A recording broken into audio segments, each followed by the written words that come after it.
네, 주님을 아는 것이 우리입니다. 한 주간 더 평안하셨습니까? 오늘 우리는 제럴드 시처의 영성이 깊은 샘 3장 사막 성자들의 영성인 고투를 함께 나누겠습니다.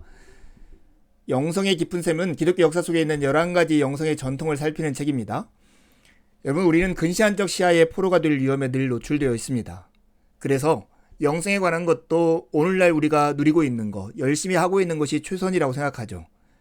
그 해결책은 무엇일까요? 역사를 통해서 영적 삶에 대한 값진 자원을 얻는 것입니다. 바로 이 책을 통해서 우리가 얻으려 하는 것입니다. 우리는 이 책을 통해서 알 수 있는 3가지가 있습니다. 그것은 각 전통들이 하나님이 누구신지를 어떻게 드러내는지를 알 수 있고요. 그리고 어떻게 하나님을 친밀하게 알 수 있는지를 배울 수 있습니다. 그리고 그분 안에서 우리가 어떤 존재가 될 수 있는지를 발견할 수 있습니다. 오늘은 사막 성자들의 영성인 고투를 함께 나누겠습니다. 사막 성자들은 우리에게 이렇게 말함으로써 도전합니다. 사막은 우리를 성숙한 제자로 만들기 위해서 사용하시는 하나님의 무대입니다. 그런데 왜 여러분은 사막으로 나가기를 주저하십니까? 고투라는 말이 좀 어렵죠. 고투라고 하는 것은 몹시 어렵고 힘들게 싸우거나 일하는 것, 이것을 말합니다. 고투를 선택한다는 것이 맞는 말일까요? 젊어서 고생은 사서도 한다는 말처럼 고투를 선택한다는 것이 우리에게 유익되느냐 하는 질문입니다. 고투는 부여된 것이지 선택한 것은 아닙니다. 아마도 우리가 직면한 대다수의 고투가 그럴 것입니다. 그렇다면 고투를 선택한다는 것이 맞는 말일까요?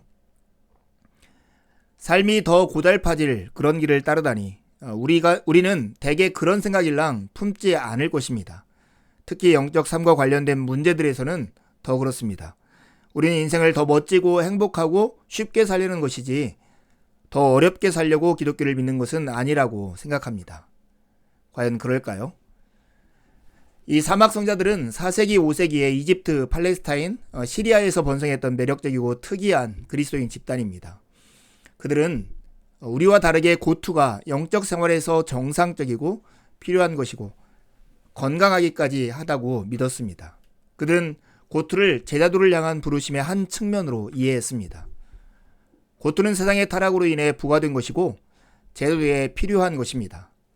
우리는 고투를 회피할 수도 없고 회피해서도 안 됩니다. 이 세상에서 사는 목적은 편안함과 번영과 성공이 아닙니다. 하나님과 친밀해지고 인격이 성숙하며 이 세상에 영향을 끼치는 것이기 때문입니다.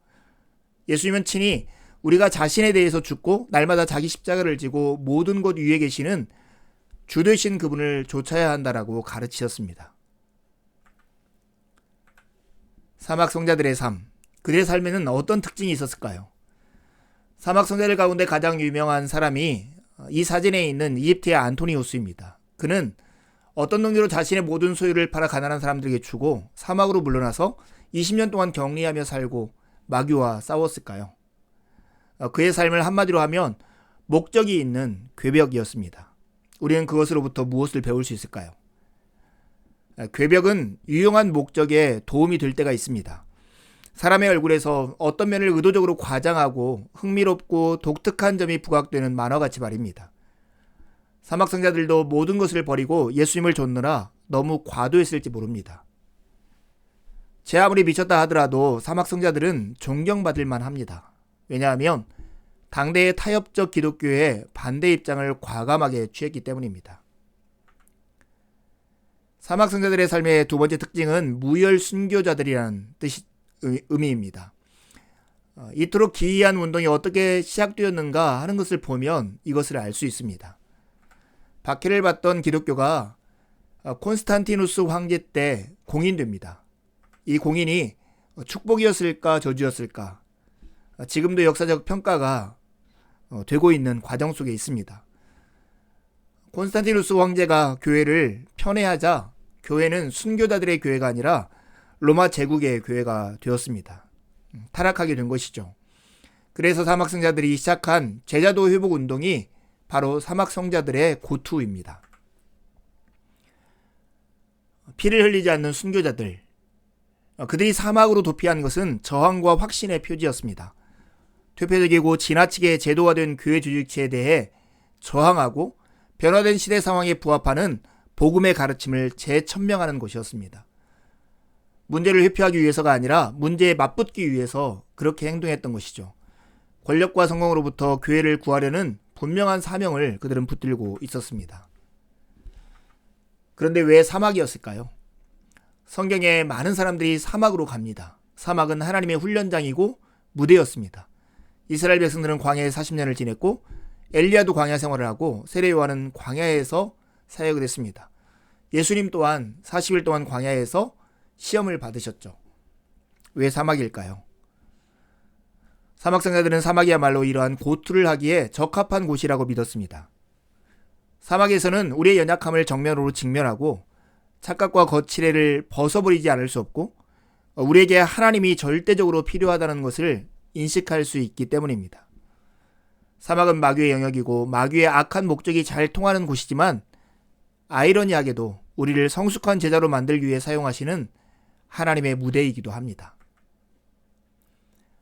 사막 성자들은 사막에서 어떻게 고투했을까요? 사막 성자들은 그들의 대상인, 그들의 고투의 대적인 세상과 육신, 마귀를 심각하게 받아들이고 저항했습니다. 또한 외부 세력에게 취약해지는 이유 하나를 발견했는데 그것이 바로 내면의 이유였습니다. 결국 사막 성자들이 고투 과정에서 저항해야 할 것은 두 가지였는데 외부는 세상 마귀 육신이라는 것과 내부는 내면의 어둠인 자기중심성이었습니다.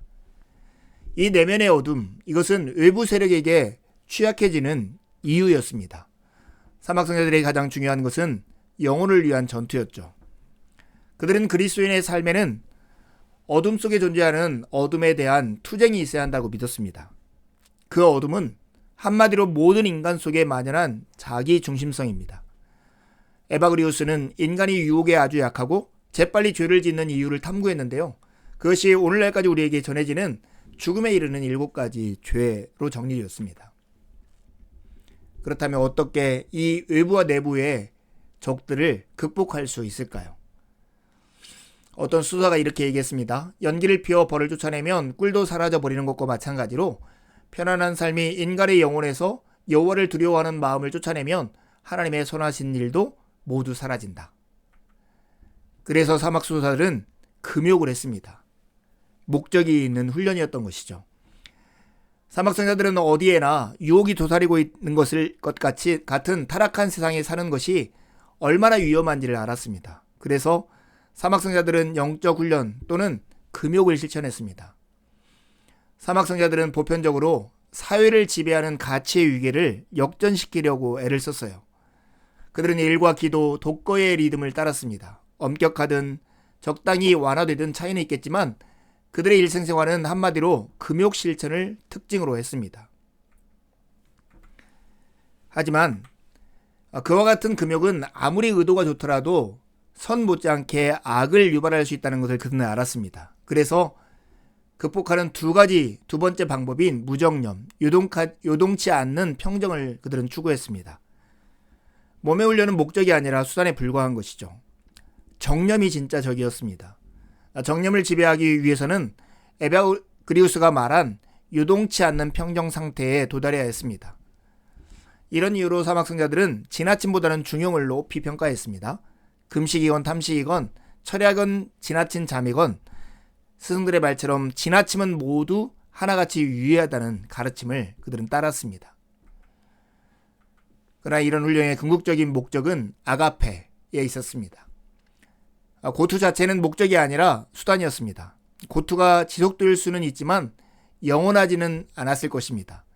그 목적은 내적 변화이고 특히 지고의 목적인 겸손과 자비로 나타날 때까지 그들은 고투했던 것입니다. 성 마가라고 하는 사막수도사는 어째서 아가페가 금욕과 무정념의 궁극적인 목표인지를 이렇게 말했습니다. 그러므로 모든 계명 중 가장 포괄적인 것은 하나님과 이웃을 사랑하는 것입니다. 이 사랑은 물질적인 것들을 절제, 금욕하고 생각의 고요, 무정념을 통해 견고해집니다. 이 기이한 운동이 여전히 오늘날 우리 현실에도 적합할까요? 네, 그렇습니다. 우리 중 사막 성자가 될 사람은 거의 없을 것입니다. 우리가 머무를 곳은 다를 것입니다. 가정과 학교와 일터이겠죠. 그러나 직면하는 고투는 같습니다. 우리 역시 세상, 육신, 마귀와 맞서 싸워야 합니다. 우리 역시 내면의 어두운 끈질긴 자기중심성과 맞서야 합니다. 이 현대문화는 너무 야망에 가득 차 있고 너무 방자하게 살도록 우리를 부추깁니다. 고독은 우리를 현대문화로부터 분리시킴으로써 현대문화에 유혹하는 힘에 넘어가기 쉬운 우리의 연약함을 인식하고 드러내며 그와 겨룰 수 있게 해줍니다. 그래서 이 기이한 운동이 여전히 현실 적합하다는 것이죠.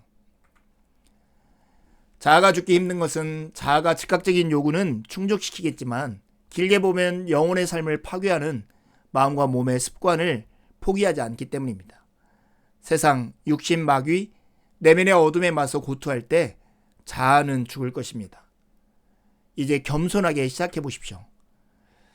여러분, 텅 빈 예배당 안에서 1시간 동안 완전히 침묵하거나 일터로 가기 전 아침에 30분 동안 기도하거나 사순절 동안 후식을 먹지 않고 지내거나 한 달 동안 텔레비전을 보지 않거나 한 달에 한 번 도시빈민사역을 돕거나 자선 목적으로 수입의 2, 3%를 더 기부하거나 일주일에 하루 저녁을 떼어놓고 좀처럼 초대받지 못하는 사람을 집으로 초대하십시오. 시간이 흐르면서 이러한 적은 행위에서 큰 변화가 생길 수도 있습니다. 그 모든 것의 끝이 어디일지 누가 알겠습니까? 다시 한번 초기 사막 성자들이 우리에게 도전하는 말을 한번 들어보십시오. 사막은 우리를 성숙한 제자로 만들기 위해서 사용하시는 하나님의 무대입니다. 여러분은 왜 사막으로 나가기를 주저하십니까? 두 가지 질문하고 마치려 합니다. 하나님은 우리를 창조하실 때 욕구를 주셨습니다. 그러나 욕구를 지배받는 것은 하나님의 의도가 아닙니다. 여러분의 삶을 지배하는 욕구는 무엇입니까? 먹고 마시는 것, 성, 텔레비전, 쇼핑, 스마트 기기, SNS, 잡담 등 무엇인가를 여러분 한번 생각해 보십시오. 두 번째 질문입니다. 그 욕구를 채우는 대신에 적절한 성경 구절을 외우고 당신이 그토록 필사적으로 열망하는 것이 전혀 없는 세계의 다른 지역을 위해서 기도하는 것은 어떨까요? 만약에 그렇게 결정한다면 언제 할 것인지를 한번 계획해 보십시오. 남은 한 주도 주님의 은혜를 의지해 살고 복된 주일에 함께 만나 기쁨으로 하나님을 예배하시죠. 감사합니다.